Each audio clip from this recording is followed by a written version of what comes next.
നമസ്കാരം. ധർമ്മയുദ്ധം എന്നൊക്കെ കേട്ടിട്ടുണ്ട്. മഹാഭാരത യുദ്ധം ഒരു ധർമ്മയുദ്ധമാണ്. ഡൊണാൾഡ് ട്രംപിനെ സംബന്ധിച്ചിടത്തോളം ഇപ്പോൾ ട്രംപ് പ്രഖ്യാപിച്ചിരിക്കുന്ന നികുതി യുദ്ധം, തീരുവ യുദ്ധം, ട്രേഡ് വാർ ഒരു ധർമ്മയുദ്ധം തന്നെയാണ്. അമേരിക്കൻ പ്രസിഡന്റിൻ്റെ ധർമ്മമാണ്, ഓരോ അമേരിക്കൻ പൗരൻ്റെയും ധർമ്മമാണ് തങ്ങളുടെ രാജ്യത്തെ സംരക്ഷിച്ചു നിർത്തുക. അമേരിക്കയുടെ മേൽ ലോകം കയറി ഇറങ്ങി നിരങ്ങുകയാണ്. അമേരിക്കയിൽ കൊണ്ടുവന്ന് ഉൽപ്പന്നങ്ങൾ തള്ളുകയാണ്. ട്രംപ് പറയുന്നു അമേരിക്കയിൽ ആവശ്യത്തിന് ജോലി ലഭിക്കുന്നില്ല, കാരണം അവിടെ ഉൽപ്പാദനം കുറയുന്നു.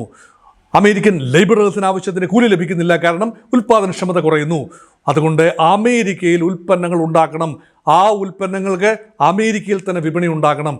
വെളിയിൽ നിന്നുള്ള ഉൽപ്പന്നങ്ങളുടെ ഇറക്കുമതി പരമാവധി നിരുത്സാഹപ്പെടുത്തണം. അതുകൊണ്ട് ട്രംപ് പ്രഖ്യാപിച്ച, ആഗോളതലത്തിൽ പ്രഖ്യാപിച്ച തീരുവകൾ നിലവിൽ വന്നു. പല രാജ്യങ്ങൾക്കും പല തീരുവകളാണ് പ്രഖ്യാപിച്ചിരിക്കുന്നത്. എണ്ണി 60 ട്രംപ് ഒരു ഇലക്ട്രോണിക് ബോർഡിൻ്റെ സഹായത്തോടു കൂടി 60 രാജ്യങ്ങളുടെ ലിസ്റ്റ് കൊണ്ടുവന്നു. എന്നിട്ട് അതിൽ എല്ലാ രാജ്യങ്ങൾക്കും, ആകെയുള്ള രാജ്യങ്ങൾ 196 രാജ്യങ്ങളുണ്ട് ഈ ലോകത്ത്. ഈ 196-97 രാജ്യങ്ങളിൽ നിന്നും അമേരിക്ക ഇറക്കുമതി ചെയ്യുന്ന ഏതാണ്ട് 150ഓളം രാജ്യങ്ങളിൽ നിന്ന് എന്തെങ്കിലും കാര്യങ്ങൾ ഇറക്കുമതി ചെയ്യുന്നുണ്ട്. അതിൻ്റെ എല്ലാം തന്നെ ബ്ലാങ്കറ്റായി 10% സ്ട്രൈറ്റ് അവേ നികുതി പ്രഖ്യാപിച്ചിരിക്കുന്നു. അപ്പോൾ ഒരു രാജ്യത്തിനും ഇളവില്ല. അതായത് അമേരിക്കയിൽ നിന്നും ഇറക്കുമതി ചെയ്യുന്ന കാര്യങ്ങൾക്ക് 0 ടാക്സ് ഉള്ള രാജ്യമാണെങ്കിൽ പോലും 10% അമേരിക്കയിലേക്ക് ഒരു കാര്യം കയറ്റുമതി ചെയ്യുമ്പോൾ അവിടെ ആ സാധനം ഇറക്കുമ്പോൾ 10% ട്രംപ് കൈവശപ്പെടുത്തിയിരിക്കും, അല്ലെങ്കിൽ അമേരിക്കയുടെ നികുതി വ്യവസ്ഥയിൽ 10% ഈടാക്കിയിരിക്കും. അത് കട്ടായം. പക്ഷെ മറ്റ് രാജ്യങ്ങളുടെ കാര്യത്തിൽ വ്യത്യാസമുണ്ട്. പ്രധാനപ്പെട്ട അമേരിക്ക പറയുന്ന ഡർട്ടി 15, വൃത്തികെട്ട 15 രാജ്യങ്ങൾ, അതായത് അമേരിക്കയിൽ നിന്നും ഉൽപ്പന്നങ്ങൾ തങ്ങളുടെ രാജ്യത്തേക്ക് ഇറക്കുമതി ചെയ്യുമ്പോൾ കഠിനമായ, അനാരോഗ്യപരമായ, അൺആക്സെപ്റ്റബിളായ ടാരിഫ് ചുമത്തുന്ന ഇന്ത്യ, ചൈന, മെക്സിക്കോ, കാനഡ, യൂറോപ്പിനുള്ള ചില രാജ്യങ്ങൾ, ജപ്പാൻ ഉൾപ്പെടെ 15 രാജ്യങ്ങളെ ഡർട്ടി 15 എന്നാണ് അമേരിക്ക വിളിക്കുന്നത്. ഇത് സത്യം പറഞ്ഞാൽ കടന്ന കൈയാണ്. യഥാർത്ഥത്തിൽ അമേരിക്കയുടെ ഏറ്റവും സൗഹൃദം ഉണ്ടാകേണ്ട, അമേരിക്കയ്ക്ക് ഏറ്റവും സൗഹൃദമുള്ളതും ചരിത്രപരമായ ബന്ധമുള്ളതും എക്കാലത്തും ജിയോ പൊളിറ്റിക്കലി അമേരിക്കയോട് ഭൗമശാസ്ത്രപരമായി, ഭൗമരാഷ്ട്രീയപരമായി ചേർന്ന് നിൽക്കുന്നതുമായ രാജ്യങ്ങളാണ് കാനഡയും ഓസ്ട്രേലിയയും ന്യൂസിലൻഡും യൂറോപ്യൻ യൂണിയൻ രാജ്യങ്ങളും ഒക്കെ. ഇന്ത്യ അതോടൊപ്പം തന്നെ അമേരിക്കയോട് ഏറെ അടുക്കാൻ ശ്രമിച്ചുകൊണ്ടിരിക്കുന്ന രാജ്യമാണ്. അപ്പം 10% നിന്ന് ആരെയും വിടുന്നില്ല. അതേസമയം ഇന്ത്യ ഉൾപ്പെടെയുള്ള പല രാജ്യങ്ങൾക്കും 50%. ഇന്ത്യയുടെ കണക്ക് പറയുന്നത് ഇന്ത്യ അമേരിക്കയിലേക്ക് കയറ്റുമതി ചെയ്യുന്ന ഉൽപ്പന്നങ്ങൾക്ക് അമേരിക്ക ഇനി 26% തീരുവ ചുമത്താൻ പോകുന്നത്. ശരാശരിയാണ്, ഓരോ ഉൽപ്പന്നത്തിനും വ്യത്യാസം ഉണ്ടാകും, ശരാശരിയാണ്. പക്ഷേ അമേരിക്കയുടെ കണക്കിൽ അമേരിക്കയിൽ നിന്ന് ഇന്ത്യയിലേക്ക് കൊണ്ടുവരുന്ന ഉൽപ്പന്നങ്ങൾക്ക് ഇന്ത്യ ശരാശരി 52% തീരുവ ചുമത്തുന്നു. അത് നിറം പിടിപ്പിച്ച കഥയാണ് എന്ന് എനിക്കറിയാം, പലർക്കും അറിയാം. പക്ഷേ അത് വാദത്തിന് വേണ്ടി അങ്ങ് അംഗീകരിച്ചു കൊടുക്കുന്നു. പക്ഷേ 26% എന്നുള്ളത് ഇപ്പോൾ ഇനിയും അതിൽ നെഗോസിയേഷനില്ല, ഉടനടി.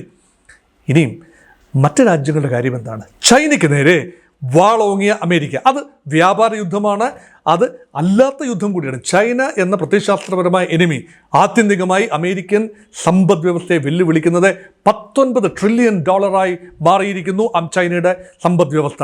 അമേരിക്ക 27-28 ട്രില്യൺ ഡോളറാണ്. അപ്പോൾ ഒരു $10 ട്രില്യൺ, ഏതാണ്ട് $10 ട്രില്യൺ ചൈനയും അമേരിക്കയും തമ്മിലുള്ള വ്യത്യാസം, ആ ഒരു ഇക്കോണമിയിലെ അല്ലെങ്കിൽ GDP-യിലെ വ്യത്യാസം. അത് ഏതാനും വർഷങ്ങൾക്കുള്ളിൽ, ഒരു പതിറ്റാണ്ടിനുള്ളിൽ തന്നെ ചൈന അമേരിക്കയെ ഇന്നത്തെ നിലയിൽ പോകുകയാണെങ്കിൽ, വളർച്ചാ നിരക്ക് കൂടെ പരിഗണിക്കുമ്പോൾ അമേരിക്കയുടെ വളർച്ചാ നിരക്കിനേക്കാൾ വാർഷിക വളർച്ചാ നിരക്ക് കൂടുതലുള്ള രാജ്യമാണ് ചൈന. അതുകൊണ്ട് അമേരിക്കയെ ചൈന മറികടക്കുമെന്ന കാര്യത്തിൽ സംശയമില്ല. അങ്ങനെയെങ്കിൽ ചൈന നമ്പർ 1 രാജ്യമായി മാറും. അങ്ങനെയെങ്കിൽ ചൈനയെ എങ്ങനെ നേരിടും? അപ്പോൾ ട്രംപിൻ്റെ ഒരു പരിമിതമായ ബുദ്ധിയിൽ വരുന്നൊരു കാര്യം, ചൈന നേരിട്ടേ പറ്റൂ. അമേരിക്കയെ സംബന്ധിച്ചിടത്തോളം ഇന്ത്യക്കും അതേ ആഗ്രഹമുണ്ട്. കാരണം ഇന്ത്യയെ സംബന്ധിച്ചിടത്തോളം വലിയൊരു സിവിലൈസേഷണൽ റൈവലാണ്. ആ പ്രദേശത്തെ ഒരു ഭൗമരാഷ്ട്രീയം നോക്കുമ്പോൾ ഇന്ത്യ വളരെയധികം സുരക്ഷാ ഭീഷണി അനുഭവിക്കുന്നത് ചൈനയിൽ നിന്നുമാണ്, പാകിസ്ഥാനിൽ നിന്നല്ല. നമ്മൾ പാകിസ്ഥാൻ എന്ന് പറയുമ്പോഴും ചൈനയാണ് യഥാർത്ഥത്തിൽ ഏറ്റവും വലിയ വെല്ലുവിളി. അതുകൊണ്ട് ഭൗമരാഷ്ട്രീയപരമായി അമേരിക്കയോടൊപ്പം ചേർന്ന് നിൽക്കേണ്ട ഈ സമയത്ത് അമേരിക്കയുടെ തീരുവ യുദ്ധത്തിൽ ചൈനയും ഇന്ത്യയും ഒരുപോലെ പെട്ടു എന്ന് പറയുന്നതിനേക്കാൾ കുറച്ചുകൂടി നല്ലത് ചൈന കൂടുതൽ പെട്ടുപോയിരിക്കുന്നു. ഇന്ത്യ പെട്ടില്ല എന്നല്ല പറയുന്നത്, 26% ഇന്ത്യക്ക്. പക്ഷേ ചൈനയിൽ ഓൾറെഡി ഇമ്പോസ് ചെയ്ത 25% നികുതിയും അതിനോടൊപ്പം ഇപ്പോൾ വീണ്ടും വന്നിരിക്കുന്നു 27%. അപ്പോൾ അങ്ങനെ 52% നികുതിയാണ് ചൈനയിൽ നിന്നും. അപ്പോൾ അമേരിക്കയിലേക്ക് ഏറ്റവും കൂടുതൽ കാര്യങ്ങൾ കയറ്റുമതി ചെയ്യുന്നത് മെക്സിക്കോയാണ്. മെക്സിക്കോയ്ക്കും കഠിനമായ നികുതിയാണ്. ചൈനയാണ് രണ്ടാമത്തെ വലിയ എക്സ്പോർട്ടർ ടു യുണൈറ്റഡ് സ്റ്റേറ്റ്സ്, അല്ലെങ്കിൽ Chinese imports to US is the second largest. അപ്പോൾ അമേരിക്കയുടെ ആകമാന ഇറക്കുമതിയുടെ ഒരു നല്ല 16% ചൈനയിൽ നിന്നുമാണ്. അങ്ങനെയെങ്കിൽ ചൈന ഒന്ന് തിരിഞ്ഞു നിന്നാൽ ലോക ക്രമം തന്നെ മാറി വരും. ലോക വാണിജ്യ ക്രമം തന്നെ മാറി മറിയാൻ സാധ്യതയുണ്ട്. അമേരിക്കയ്ക്കെതിരെ നിൽക്കാൻ ത്രാണിയുള്ള, ഡൊമസ്റ്റിക്കായി അതിനുള്ള ത്രാണിയുള്ള ഒരു രാജ്യം ചൈനയാണ്. ചൈന 100% സെൽഫ് സഫീഷ്യൻറ്റ് അല്ല എന്ന് ഓർക്കണം. ചൈനയ്ക്ക് ഓയിൽ സഫീഷ്യൻസി ഇല്ല, എനർജി സഫീഷ്യൻസി ഇല്ല. സെമി കണ്ടക്ടർ ഉൾപ്പെടെയുള്ള കാര്യങ്ങളിൽ ചൈന ഔട്ട്സോഴ്സ് ചെയ്യേണ്ടി വരുന്നു. തൈവാനിൽ നിന്നുൾപ്പെടെ, അല്ലെങ്കിൽ കൊറിയയിൽ നിന്നുൾപ്പെടെ, ഇന്ത്യയിൽ നിന്നുൾപ്പെടെ ഔട്ട്സോഴ്സ് ചെയ്യേണ്ടി വരുന്നു. അതുകൊണ്ട് ചൈനയ്ക്ക് 100% സ്വന്തം കാലം നിൽക്കാനാവില്ല. പക്ഷേ ഊർജ സുരക്ഷ ചൈനയ്ക്ക് ഉണ്ട്. അത് റഷ്യയിലൂടെ കിട്ടുന്ന, ഇറാനിലൂടെ ലഭിക്കുന്ന ഊർജ സുരക്ഷയാണ്. അതുകൊണ്ട് ചൈനയുടെ പണി നോക്കുകയും ചൈന ആഭ്യന്തര സമ്പദ് വ്യവസ്ഥ കുറച്ചുകൂടി വിപുലീകരിക്കുകയും ചൈന യൂറോപ്പ് ബന്ധങ്ങൾ മെച്ചപ്പെടുകയും ചെയ്താൽ യൂറോപ്പിലേക്ക് നല്ല ഒന്നാന്തരം കയറ്റുമതി സാധ്യതയാണ് ചൈന കാണുന്നത്. അതുമാത്രമല്ല, ഇന്ത്യ ചൈന ബന്ധങ്ങൾ കൂടി മെച്ചപ്പെടുകയാണെങ്കിൽ ജിയോ സ്ട്രാറ്റജിക്കലി അത് ഇന്ത്യക്കും ചൈനയ്ക്കും ഒരുപോലെ അഡ്വാൻറ്റേജസ് ആകാനുള്ള സാധ്യതയുണ്ട്. അപ്പോൾ ട്രംപ് ചൈനയ്ക്കെതിരെ പ്രഖ്യാപിച്ച വ്യാപാര യുദ്ധം, 60 രാജ്യങ്ങൾക്കെതിരെ പ്രഖ്യാപിച്ച യുദ്ധത്തിൽ ചൈനയ്ക്കൊരു മുന്തിയ സ്ഥാനമുണ്ട് എന്നോർക്കണം. അപ്പോൾ ചൈനയെ കൊമ്പ് കുത്തിക്കാൻ അമേരിക്കയുടെ പ്രസിഡന്റ് വിചാരിക്കുന്നത് പോലെ എളുപ്പമല്ല. റഷ്യയെക്കുറിച്ച് നമ്മൾ കാര്യമായിട്ടൊന്നും പറയാതിരിക്കുകയാണ് നല്ലത്. കാരണം റഷ്യ അമേരിക്ക കയറ്റുമതി ഇറക്കുമതി തുച്ഛമായ തോതിലാണ് ഇപ്പോൾ നടക്കുന്നത്. അതുകൊണ്ട് ആ കാര്യത്തിൽ നമ്മൾ വലിയ ആശങ്കപ്പെടേണ്ട കാര്യമില്ല. പക്ഷേ ഏറ്റവും ആശങ്കപ്പെടേണ്ടത് 2 വിഭാഗങ്ങളാണ്. ഒന്ന് യൂറോപ്പാണ്. യൂറോപ്പിനെ കുറിച്ച് മാത്രമായി, യൂറോപ്പിനെ എങ്ങനെയാണ് ഇത് ബാധിക്കാൻ പോകുന്നത് എന്നും യൂറോപ്പിൻ്റെ സമവാക്യങ്ങൾ എങ്ങനെയാണ് മാറി മറിയാൻ പോകുന്നത് എന്നതിനെക്കുറിച്ച് ഒരു വീഡിയോ വേറെയായിട്ട് ചെയ്യുന്നത് കൊണ്ട് ഇവിടെ ഞാൻ യൂറോപ്പിനെ മാറ്റി നിർത്തുന്നു. പക്ഷേ ഓസ്ട്രേലിയ, ന്യൂസിലൻഡ്, അതുപോലെ മറ്റ് ചില രാജ്യങ്ങൾ, ബ്രസീൽ, ഇതൊക്കെ അമേരിക്കയോട് അങ്ങനെ എതിർത്ത് നിൽക്കുന്ന രാജ്യങ്ങളൊന്നുമല്ല. പക്ഷേ ബ്രസീൽ ഒരു പരിധിവരെ എതിർക്കുന്നു, ബ്രിക്സിലെ രാജ്യമാണ്. പക്ഷേ ഓസ്ട്രേലിയയും ന്യൂസിലൻഡും അങ്ങനെയല്ല. പക്ഷേ 10% നികുതിയാണ് ഓസ്ട്രേലിയയ്ക്കും ന്യൂസിലൻഡിനും എതിരെ ചുമത്തിയത്. പക്ഷേ അവരും അതിനോട് വളരെ അനുകൂലമായിട്ടല്ല പ്രതികരിച്ചത് എന്നോർക്കണം. എന്തു വന്നാലും അമേരിക്കയോടൊപ്പം എക്കാലത്തും നിൽക്കേണ്ട രാജ്യമാണ് ന്യൂസിലൻഡ് ആൻഡ് ഓസ്ട്രേലിയ. അതോടൊപ്പം ചേർത്ത് വായിക്കേണ്ട കിഴക്കൻ മേഖലയിലെ രാജ്യമാണ് ജപ്പാൻ. നോക്കൂ, ക്വാഡിലെ അംഗങ്ങൾ നോക്കൂ. ദക്ഷിണ സമുദ്രങ്ങളുടെ, പ്രത്യേകിച്ചും ഇന്ത്യൻ ഓഷ്യൻ റീജിയനിലെ നാവിക സുരക്ഷയ്ക്ക് വേണ്ടി ഉള്ള ജോയിൻറ്റ് എക്സസൈസസ് നടത്തുന്ന സമിതിയാണ്. ഇന്ത്യ ഉൾപ്പെടെ പങ്കാളിയായ America, Japan, Australia, India, quad എന്ന ചതുർ രാഷ്ട്ര സഖ്യം. അതെന്തിനാണ്? ചൈനയെ വെല്ലുവിളിക്കാനാണ്. അപ്പോൾ ചൈനയെ വ്യാപാരപരമായി വെല്ലുവിളിക്കുന്നതിനോടൊപ്പം തന്നെ ഓസ്ട്രേലിയയും വ്യാപാരപരമായി വെല്ലുവിളിക്കുമ്പോൾ അതിനേക്കാൾ കഠിനമാണ് ജപ്പാൻ. ഏതാണ്ട് 37% ഡ്യൂട്ടിയാണ് ജപ്പാന് നേരെ ചുമത്തുന്നത്. ഇപ്പം ജപ്പാനിൽ നിന്നും വലിയ തോതിലുള്ള കാർ കയറ്റുമതി, അതുപോലെ ഇലക്ട്രോണിക് ഉൽപ്പന്ന കയറ്റുമതി എല്ലാം അമേരിക്കയിലേക്കുണ്ട്. പക്ഷേ ജപ്പാനെതിരെയും കടുത്ത പ്രയോഗത്തിലേക്ക് നീങ്ങുമ്പോൾ ജപ്പാന് വേറൊരു വഴിയുമില്ല എന്നാണ് നമ്മൾ വിചാരിക്കുന്നത്. കാരണം ചൈനയിൽ നിന്നുള്ള ആക്രമണ ഭീഷണി, അല്ലെങ്കിൽ റഷ്യയിൽ നിന്നുള്ള ആക്രമണ ഭീഷണി, അല്ലെങ്കിൽ വടക്കൻ കൊറിയയിൽ നിന്നുള്ള സൈനിക ഭീഷണി നേരിടാൻ തീർച്ചയായും ദക്ഷിണ കൊറിയയ്ക്കും ജപ്പാനും അമേരിക്കയോടൊപ്പം എക്കാലത്തും ചേർന്ന് നിൽക്കണം എന്ന ഒരു ധാരണയുണ്ട്. പക്ഷെ ആ ധാരണ പോലും അവർ മാറി ചിന്തിക്കത്തക്ക രീതിയിൽ, ഉടനടി മാറാനാവില്ല, കാരണം ഭൗമരാഷ്ട്രീയം അങ്ങനെയാണ്. പക്ഷേ മാറി ചിന്തിക്കത്തക്ക രീതിയിൽ ഇപ്പോൾ കാര്യങ്ങൾ മാറി മറിയുന്നു. അതുകൊണ്ട് ജപ്പാൻ നാളെ ഒരു തീരുമാനമെടുക്കുകയാണ്. ഒരു പ്രാദേശിക സഖ്യം, ജപ്പാനും ചൈനയും അതുപോലെ തന്നെ അടുത്തുള്ള സൗത്ത് കൊറിയയും സാമ്പത്തിക ശക്തികളാണ്, വളരെയധികം വികസിക്കുന്ന ശക്തികളാണ്. പ്രത്യേകിച്ചും ദക്ഷിണ കൊറിയയും ചൈനയും. ജപ്പാൻ ഒരു പ്ലറ്റോയിലെത്തി നിൽക്കുകയാണ്. ജപ്പാൻ്റെ വാർഷിക വളർച്ച എന്ന് പറഞ്ഞ് 2%, 1.5%, 2%. കാരണം അതിന് ഇനിയിപ്പോൾ ഒരു സാച്ചുറേഷൻ പോയിന്റിൽ നിന്നും അധികം മുന്നോട്ട് പോകാനാവില്ല. അതുകൊണ്ട് ജപ്പാനെ മാറ്റി നിർത്തുന്നു. പക്ഷേ ജപ്പാൻ ഉൾപ്പെടെ ചൈനയുമായും ദക്ഷിണ കൊറിയയുമായും സഹകരിക്കാൻ തീരുമാനിച്ച സ്ഥിതിക്ക് ഓൾറെഡി തീരുമാനമെടുത്തു. കഴിഞ്ഞ ആഴ്ച അവരൊരുമിച്ച് സമ്മേളനം നടത്തി. അവരൊരുമിച്ച് അവരുടെ വാണിജ്യമന്ത്രിമാരെ സമ്മേളിച്ചിരുന്നു. ഇതിനർത്ഥം എന്താണ്? ഭൗമരാഷ്ട്രീയമാകെ മാറി മറിയുന്നു. ലോകത്തിൻ്റെ ജിയോ പൊളിറ്റിക്കൽ സിറ്റുവേഷൻ ആകെ മാറി മറിയുന്നു. ഒരു നിമിഷം കൊണ്ടുണ്ടായ ലോകക്രമമല്ല.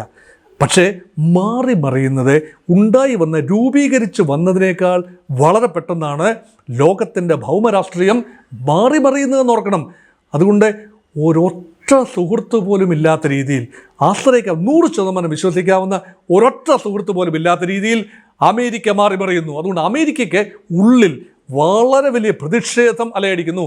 ഡെമോക്രാറ്റുകൾ ബെല്ലും ബ്രേക്കുമില്ലാതെ ഈ റിപ്പബ്ലിക്കൻ പ്രസിഡന്റ് ഡൊണാൾഡ് ട്രംപ് പോകുന്ന പോക്കിനെതിരെ ഡെമോക്രാറ്റിക് പാർട്ടിക്കുള്ളിൽ വലിയ തോതിൽ ശബ്ദമുണ്ടാകുന്നു. അമേരിക്കൻ പാർലമെൻറ്റിൽ ഈ വിഷയം ചർച്ചയാകും. അമേരിക്കൻ പാർലമെൻറ്റിന് കാര്യമായി ഒന്നും ചെയ്യാനാവില്ല. കാരണം ഒരു എക്സിക്യൂട്ടീവ് ഡോമിനൻസ് ആണ്, പ്രസിഡൻഷ്യൽ സമ്പ്രദായമാണ്. ഈ സെനറ്റിലും ഹൗസ് ഓഫ് റെപ്രസെൻറ്റേറ്റീവിലും റിപ്പബ്ലിക്കൻ പാർട്ടിക്ക് ഭൂരിപക്ഷവുമുണ്ട്. ട്രംപ് ഉദ്ദേശിക്കുന്ന കാര്യങ്ങൾ മുൻകാലങ്ങളിൽ കഴിഞ്ഞ 4 വർഷം അമേരിക്കൻ പ്രസിഡന്റായി ട്രംപ് വന്നപ്പോൾ നടക്കാതിരുന്നത് ഇപ്പോൾ നടത്തിയെടുക്കാനുള്ള ശ്രമമാണ് പാർലമെൻ്ററി മെജോറിറ്റി ഉപയോഗിച്ചുകൊണ്ട്. എന്നിരുന്നാലും കുറേ സെനറ്റേഴ്സെങ്കിലും മാറി ചിന്തിക്കാൻ കഴിയില്ലേ? കാരണം അമേരിക്കയുടെ ഓഹരി വിപണി ഇടിഞ്ഞു. ഈ കഴിഞ്ഞ 24 മണിക്കൂറിനുള്ളിൽ അമേരിക്കൻ ഓഹരി വിപണിയിൽ ബ്ലഡ് ബാത്താണ് നടന്നത്.